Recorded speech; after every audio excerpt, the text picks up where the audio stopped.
అందరికీ నమస్కారం. ఆల్రెడీ మా జనసేన కార్యకర్తలకి వీర మహిళలకి ఎస్పెషల్లీ పిఠాపురం కాన్స్టిట్యున్సీలో ఉన్నటువంటి ప్రతి జనసేన కార్యకర్తకి వీర మహిళలకి అభిమానులకి అందరికీ ఒక విషయం ఆల్రెడీ చెప్పాను. అలాగే కూటమిలో ఉండేటువంటి కార్యకర్తలకి నాయకులకి మహిళా కార్యకర్తలందరూ కూడా ఒక విషయం చెప్పాము. రేపు జరిగే కౌంటింగ్ ప్రక్రియలో ఎట్టి పరిస్థితుల్లోనూ సంయమనం కోల్పోకండి, కొంచెం ప్రశాంతంగా ఉండండి. విజయం కూటమిని వివరించబోతుంది. సో ఓడిపోబోతున్నటువంటి వైసీపీ వాళ్ళు చేసేటువంటి కవింపు చర్యలకి మీరు ఎట్టి పరిస్థితుల్లో ప్రతిస్పందించద్దు అని చెప్పాను మీకు. కానీ రీసెంట్గా వైసీపీ నాయకుడు సజ్జల రామకృష్ణారెడ్డి వైసీపీ కార్యకర్తలను రెచ్చగొట్టే విధంగా వ్యాఖ్యలు చేయటం మేము ఖండిస్తున్నాం. పార్టీ ఏదైనా కార్యకర్తల క్షేమం కోరాలి, కానీ వారిని విద్వేషాలకి విధ్వంసాలకు పాల్పడే విధంగా రెచ్చగొట్టకూడదు. అలాగే వైసీపీ నాయకులు వారు ఓడిపోతున్న విషయం జీర్ణించుకోలేకపోతున్నారు. విద్వేషాలు రెచ్చగొట్టి కార్యకర్తలను బలి చేయాలని చూస్తున్నారు. వైసీపీ కార్యకర్తలైనా ఇతర ఏ పార్టీ కార్యకర్తలైనా ఒక విషయం గమనించుకోవాలి. ఆంధ్రప్రదేశ్ రాష్ట్రంలో ప్రజలు తమ నిర్ణయాన్ని ఓట్ల రూపంలో ఎప్పుడో వెల్లడించారు.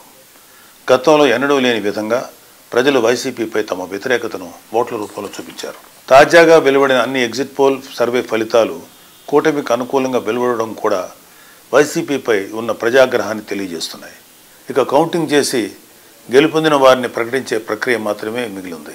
కౌంటింగ్ రోజు ఏజెంట్లుగా హాజరయ్యే కార్యకర్తలు తమ పార్టీ అభ్యర్థికి ఎన్ని ఓట్లు పోలయ్యాయో ఓట్ల లెక్కింపు ప్రక్రియకు అనుగుణంగా ఎప్పటికప్పుడు నమోదు చేసుకుంటూ అంతిమంగా గెలుపు ఓటములు నిర్ధారించుకోవాలి. ఒకవేళ ఏవైనా సందేహాలు అనుమానాలు ఉంటే అక్కడే ఉన్న సంబంధిత ఆర్ఓకు ఫిర్యాదు చేయవచ్చు. ఘర్షణలకు దిగడం వల్ల కార్యకర్తలు వారి కుటుంబాలు ఇబ్బందులు పడతాయి తప్ప మిమ్మల్ని రెచ్చగొట్టేవారెవరూ మీకోసం రారు అనే వాస్తవాన్ని గుర్తించాలి. జూన్ 4న జరగనున్న కౌంటింగ్ ప్రక్రియకు ప్రజాస్వామ్య పద్ధతిలో ఎన్నికల కమిషన్ అధికారులు జారీ చేసిన నిబంధనలకు అనుగుణంగా నడుచుకోవాలని అన్ని పార్టీల కార్యకర్తలను మరొకసారి కోరుతున్నాను. వైసీపీ కార్యకర్తలు చెప్పేది ఏంటంటే, దయచేసి మీరు మీ నాయకులు మిమ్మల్ని రెచ్చగొడితే దయచేసి రెచ్చిపోకండి. మీరు వైసీపీ కార్యకర్తలు, జనసేన కార్యకర్తలు, టీడీపీ కార్యకర్తలు, బీజేపీ కార్యకర్తలు ఎవరైనా ఓకే. మీరు ముందు ఒక రాజకీయ పార్టీ కార్యకర్తల కన్నా మీరు ఒక మనిషి, మీకు ఒక కుటుంబం, మీకు ఒక బాధ్యతలు ఉన్నాయి. ఫస్ట్ ఇలాంటి వాటిలో మీరు సమయంతో బిహేవ్ చేస్తే బాగుంటుంది తప్ప మీరు ఏ తప్పు చేసినా సరే పోలీస్ కేసులు కానీ ఇతరత్ర సమస్యలు మేము చుట్టుపట్టే అవకాశం ఉంది. దయచేసి వాటికి మీరెవరూ కూడా లొంగద్దు. న్యాయబద్ధంగా, చట్టబద్ధంగా, ప్రజాస్వామ్యయుతంగా ఈ ఓట్ల లెక్కింపుని ప్రక్రియని మనం సంపూర్ణంగా నెరవేర్చుకుందాం. దయచేసి ఎవరూ కూడా ఆవేశాలకు లోనవద్దు. ప్రజాస్వామ్య స్పిరిట్ని మనందరం గౌరవిద్దాం. అలాగే ఎవరైనా సరే ఇంకొక ఇతర పార్టీ నాయకులు కానీ ఇతర పార్టీ కార్యకర్తలు కానీ రెచ్చగొట్టినా సరే దయచేసి ఎవరు రెచ్చిపోకండి. ఎవరు విన్ అవుతున్నారో ఎవరు లూజ్ అవుతున్నారు అనేది ఆల్రెడీ నిక్షిప్తమైంది. ఓన్లీ జస్ట్ అనౌన్స్ చేసి బయట పెట్టడమే తరువాయి. సో మీరు ఇప్పుడు ఏ కార్యకర్త అయినా ఏమీ చేసేది లేదు. జస్ట్ హుందాగా ఏదైతే ఫలితాలు వస్తాయో వాటిని స్వీకరిద్దాం. Thank you. జై జనసేన, జై హింద్. ఉమర్ అలీ షా గారి ఆశ్రమానికి వచ్చాం. 9 లక్షల మంది శిష్యులు ఉన్నటువంటి ఈ ఆశ్రమంలో ఇంత ఆధ్యాత్మిక కేంద్రంలో కూడా ఎన్విరాన్మెంట్ మీద ఎంతో శ్రద్ధ తీసుకున్నటువంటి అలీ షా గారు నిజంగా అభినందనీయుడు. అంటే 27 లక్షల మొక్కలు సంవత్సరానికి నాటుతున్నారంటే ఎంత మంచి service to the nature.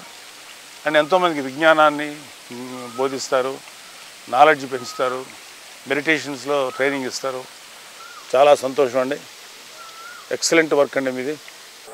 Excellent వాతావరణం ఈ చుట్టుపక్కల.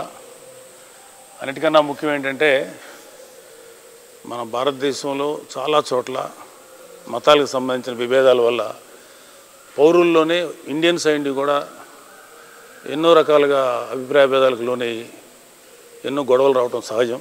కానీ ఇక్కడ అన్ని మతాల్ని సమానంగా గౌరవిస్తూ ఒక మత సామరస్యం అనేది, అంటే పిఠాపురం ఒక ఆధ్యాత్మిక కేంద్రం, లేకపోతే మన ఈ పాదగయ అని ఆయన చెప్తారు, అది ఒక మంచి ఆధ్యాత్మిక కేంద్రం కూడా అని ఈ పీఠం ద్వారా వారు ప్రూవ్ చేశారు. ఉమర్ అలీ షా పీఠం ద్వారా. నిజంగా నాకు చాలా సంతోషంగా ఉందండి. ఎందుకంటే ఎప్పుడు కూడా నేను ఎన్నో చూశాను, కానీ అన్ని మతాలని సమానంగా గౌరవిస్తూ అన్ని మతాలు ఒకటే, అన్ని మతాల సారాంశం ఒకటే, మనుషులందరూ కలిసి ఉండాలని చెప్పే మీ యొక్క ఆశయం మాత్రం అండి చాలా గ్రేటెస్ట్ అండి. ప్రతి వాళ్ళు ఈ ఆశ్రమం ఎంత మంచి స్పిరిట్తో అంటే ఎలాంటి స్పిరిట్తో ఉందో ఎన్ని మతానికి సంబంధించిన వాళ్ళు ఇదే స్పిరిట్ని ఫాలో అవ్వాలని నా కోరిక. 550 సంవత్సరాలు 1470లోనే ఇప్పుడు మొదలెట్టారు. అప్పటి నుంచి ఇప్పుడు దాకా జరుగుతుంది. ఈ ఆశ్రమం తాలూకు ఆ కంటిన్యూటీ వంశపారంపర్యంగా వస్తుందంటే ఎంత మంచి బలమైనటువంటి పునాదులు లేకపోతే దూరం రాదు. రియలీ గ్రేట్ అండి. దానికి ప్రస్తుతానికి ఉన్నటువంటి పీఠాధిపతి ఉమర్ అలీషా గారు అభినందనీయులు, అలాగే వారి బ్రదరు మహమ్మద్ అలీషా గారు అండ్ మన కన్వీనర్ అందరికీ కూడా చాలా థ్యాంక్స్ అండి. ఆల్ ది బెస్ట్ అండి.